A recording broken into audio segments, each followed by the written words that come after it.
There are no counters in Overwatch, only counterplay. What's going on, guys? It's FREEDO here for Your Overwatch, and today we're going to be deconstructing a rather complex subject surrounding a term that I think is grossly misused in the case of Overwatch, but not for any nefarious reason, of course, but really for the lack of a better term. We use the term counter on this channel, and I'm going to continue to use it in this video, but it's important to know what it actually means in motion when playing the game of Overwatch if you want to have a strong command at overcoming challenges that you come up against. Why do I say this? There are no counters in Overwatch. Well, in other games, a counter is a way that you can do something that not only stops what the enemy is doing, but reverses that power onto themselves. Overwatch has some abilities that work this way, but not really heroes that work this way. Clear cut and dry, a Reflect from Genji will counter a McCree High Noon, but you'll know that there actually isn't that many things like that that work in Overwatch, especially when we're talking about pick strategies, because heroes in the game are so multifaceted,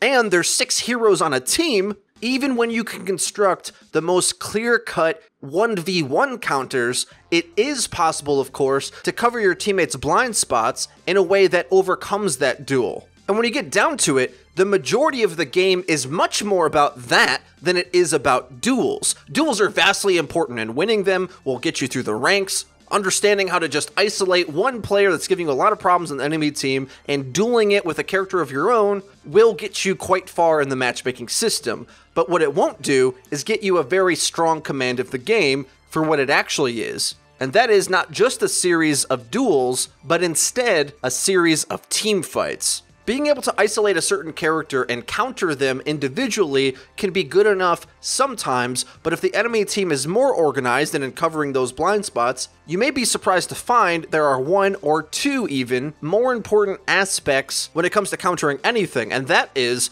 engagement and map control.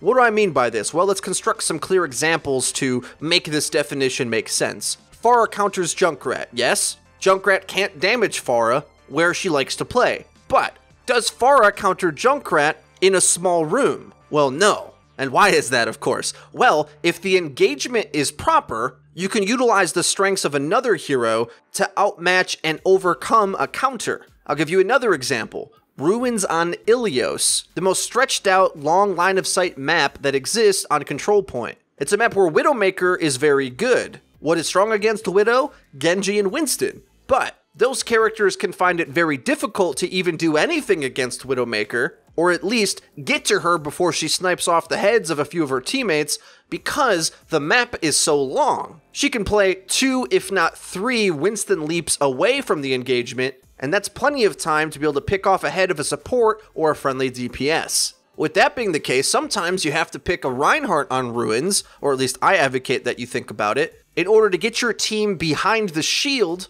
just to buy some time to close the distance on that enemy Widowmaker, because if not, and you just go a full dive comp, well, a good Widowmaker will have time to be able to hit a shot before you close the distance. Whereas on paper, of course, a Winston is always better against a Widow, right? Well, not if it's the playstyle and the engagement that you need to be stopping. Overwatch isn't just about 1v1 duels. Another example for you. Dive comp is incredibly strong right now, but a sleeper counter to dive that many of you may not even realize is as good as it is Torb. What? Huh? Torb? Did I say Torb? Yes, Torb is incredibly good at destroying both flanker characters and Winston with proper turret placement. Why is that? Well, what dive characters are strong at is having fast engagements with their small health pools, and oftentimes they have to flank to even set them up. What a Torb turret can do, when positioned properly, is be a major annoyance for Tracer and Genji. Although they could destroy the turret quite easily, they'd much rather be fighting key targets on the enemy team because their team comp isn't really built to sustain very well if they don't trade out the key targets on the enemy team immediately. You may want to prioritize the enemy soldier, as he's one of the most powerful heroes on defense right now, but with a Torb turret set up in the right spot so that when the soldier peels away from the dive, the turret can clean up. But it's very important to note that we're not talking about Torb necessarily dueling a Tracer or a Genji, because most of the time that's not going to end very well for the Torb. It's about finding the strength of the playstyle and having a counterplay that removes that strength from them. This is why, of course, I would say D.Va is a much stronger counter to Pharah than any hit scan is, because Pharah wants to do two things: either rocket snipe you or dive bomb you, and D.Va is sick at countering her at both degrees. If Pharah's going for long distance poke damage, a patient D.Va can eat rocket by rocket like Mrs. Pac-Man until Pharah gets in a relevant spot. Then, when Pharah wants to dive bomb a character and get in close range for a quick rocket connection, D.Va also can eat the rockets there too, but when in closer range, D.Va can fly in to shoot her down. Whereas oftentimes there's a big misconception with Pharah, and it seems that soldier players or soldier player teammates feel that that hit scan should be able to deal with Pharah from range, when that's not really the case. Pharah's range damage is far better than his, and when it comes to the dive bomb duel, it isn't too difficult for with her mobility to win that engagement as well. It's for these reasons that it'll always be a stronger answer to any problem that you're facing in Overwatch to think about the playstyle that hero creates that you want to take away, not simply dueling it one-to-one, because that's only going to work part of the time. Of course, the dual answer to Pharah is picking Widowmaker and sniping her head out of the sky, but that's not always viable based upon the map geometry or the angles that you have to play at. Instead, you have to think about the engagement itself. If the enemy is going for a chokehold against you, often the Lucio speed boost past the choke is far more effective than any straight up counter to the character that you think is doing the most work on the enemy team. Now, don't get me wrong, I don't want you to remove entirely the idea of a dual counter from your arsenal when going into matchmaking. That can be very important and is one of the best ways to win many matches. However, there's sometimes when that isn't good enough. There are dual counters that do exist. Winston on a Genji, Reaper on a Winston, Widowmaker on a Pharah, Pharah on a Junkrat. These are some of the harshest 1v1 dual counters that exist.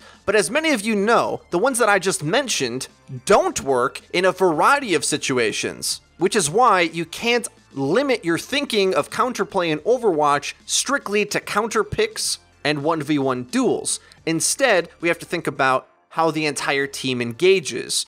I'm sure this video is going to cause some discussion in the comment section down below, so please let me know your thoughts on this subject. Do you agree that the word counter is a bit misunderstood in Overwatch and means something different? Overwatch as a game is balanced in such a way that you can't really rock, paper, scissors counter your way to victory. Instead, you have to isolate play styles to overcome, rather than just tunnel vision in on dueling all the time. If you enjoyed the video and found it useful, please hit the like button. It really does help us out and lets us know that you're enjoying the content. If you haven't already, please hit subscribe because we upload each and every day, so you're going to want to hit the bell icon so that you get notified when our videos go live. Link in the description, you can check out our Discord server and our Twitter, where we tweet out news, updates, and dank memes. That's been it for me. I've been FREEDO for Your Overwatch. I'll see you guys next time.